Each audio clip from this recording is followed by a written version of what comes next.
comme la nôtre, c'est un endroit de rencontre pour tout un tas de publics en fait. Et c'est ça la différence, je dirais, par rapport à une structure sportive qui est aussi qui apporte son lot de rencontres et autres. Nous, c'est vraiment l'idée du vivre ensemble.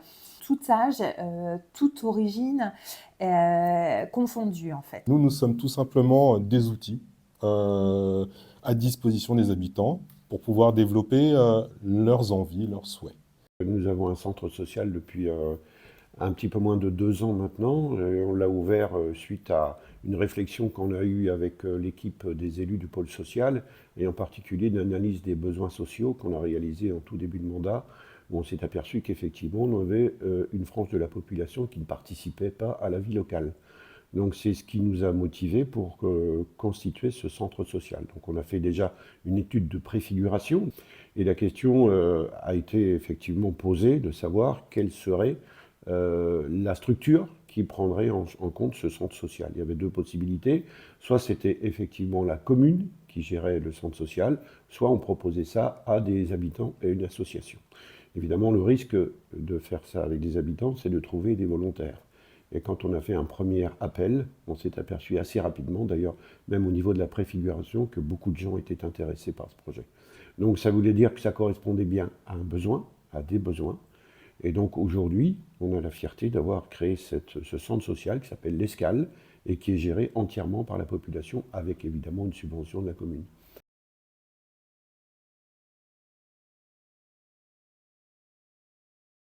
Quand on a un quartier où il y a de possibilités pour les enfants, les familles d'avoir des loisirs, qu'il y a des animations le week-end, parfois même le dimanche, qu'il se passe des choses, bah, c'est quand même vachement attractif pour avoir envie d'y vivre. Plutôt que quand il y a un quartier où on sait qu'il s'y passe absolument rien.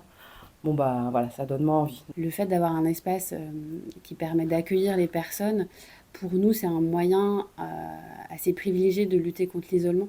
On a fait un diagnostic communautaire ici avant d'ouvrir le centre de santé communautaire. Et dans les problématiques majeures du fait du contexte rural, mais probablement pas que, la question de l'isolement, elle est ressortie très fortement.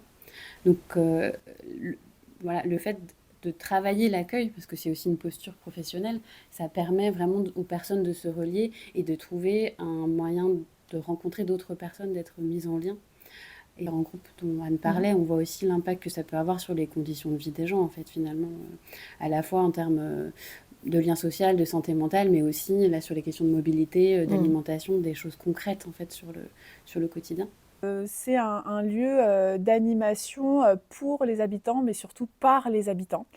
C'est comme ça qu'on le conçoit ici. C'est un lieu de lien social, de solidarité, de mixité sociale et intergénérationnelle. C'est aussi un endroit où les projets des habitants, on va les aider à monter ces projets-là pour qu'ils puissent avoir un impact dans la vie de la société, dans la vie de leur commune. Nous, on suit la dynamique qui a été impulsée par des bénévoles. L'idée, c'est de les soutenir et de faciliter et de les aider aussi à lever les freins au projet et puis de lever avec eux voilà, les difficultés organisationnelles, logistiques.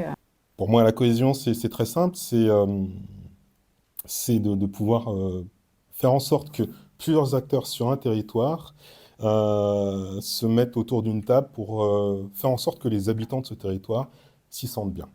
On essaie vraiment de construire aussi cette dynamique avec nos partenaires, de créer du lien entre nous et voilà, pour toujours travailler dans cet esprit-là, pour être en phase avec, vraiment avec ce qui se passe sur le contexte rural, on peut vite être loin d'autres, voilà, de Redon, de Bain-de-Bretagne ici, où il y a les administrations, de nombreux services. Donc le fait d'avoir un espace de vie sociale un petit peu en périphérie, ça permet d'avoir un petit peu une énergie, une dynamique qui se crée ici sur le territoire. Dans l'esprit de l'éducation populaire, où on fait ensemble, on expérimente, on se forme, mais on s'auto-forme aussi. Il y a une convivialité qui est vraiment appréciée aussi par les personnes. C'est pas rare aussi qu'il y ait des personnes qui viennent... Enfin, tu pourras me dire, mais moi c'est ce que j'ai constaté, et puis même moi la première, en tant que bénévole, de se dire je vais aller à Sens, je vais prendre un café. C'est juste dire bonjour et passer, et je pense que ça c'est un vrai lien,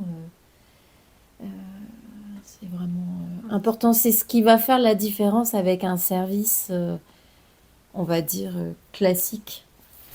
Et ça, dans les ateliers, c'est exactement la même chose. On n'est pas dans une situation de consommation, il y a une vraie part active des personnes qui y participent. On a des nouveaux arrivants, des gens qui viennent, des personnes seules souvent, parce qu'on a aussi des personnes âgées, isolées, qui viennent finalement dans ce centre social et qui sont à même, avec leur expérience, de proposer elles-mêmes des activités, comme un atelier cuisine, comme des choses qui sont, voilà, qui sont aujourd'hui établies, bien implantées et qui permettent surtout de rompre l'isolement de ces personnes. Et c'est vrai qu'on n'avait pas ce genre de structure. On a quand même un tissu associatif très développé à Bru, puisqu'on a à peu près presque 200 associations ou sections d'associations pour une ville de 20 000 habitants. Mais par contre, on avait effectivement un manque de côté de cette population de personnes isolées ou de familles monoparentales. J'aspire vraiment à ça, qu'un centre social, ce soit un catalyseur et qu'en fait, on puisse, il en reste toujours quelque chose.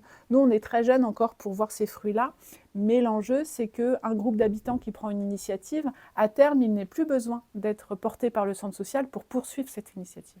Un espace comme ici, ça permet de donner des conditions matérielles en fait aux personnes de créer ensemble. De rendre possible. De rendre possible. Ce qui peut disparaître sans le maintien de ce type d'espace. Et puis sur la question de l'isolement social, de la précarité, c'est renvoyer les personnes à leur propre individualité, à leurs propres ressources, que malheureusement pour beaucoup c'est trop compliqué de faire sans ces espaces collectifs et sans ces soutiens. Et puis, ça ferait du lien qui disparaît, de la richesse associative qui disparaît. Ça ferait, je pense qu'effectivement, ça ferait beaucoup de mal à la commune. Mais ce n'est pas forcément un mal qui se verrait tout de suite. C'est des choses qui, petit à petit, s'étioleraient, en fait.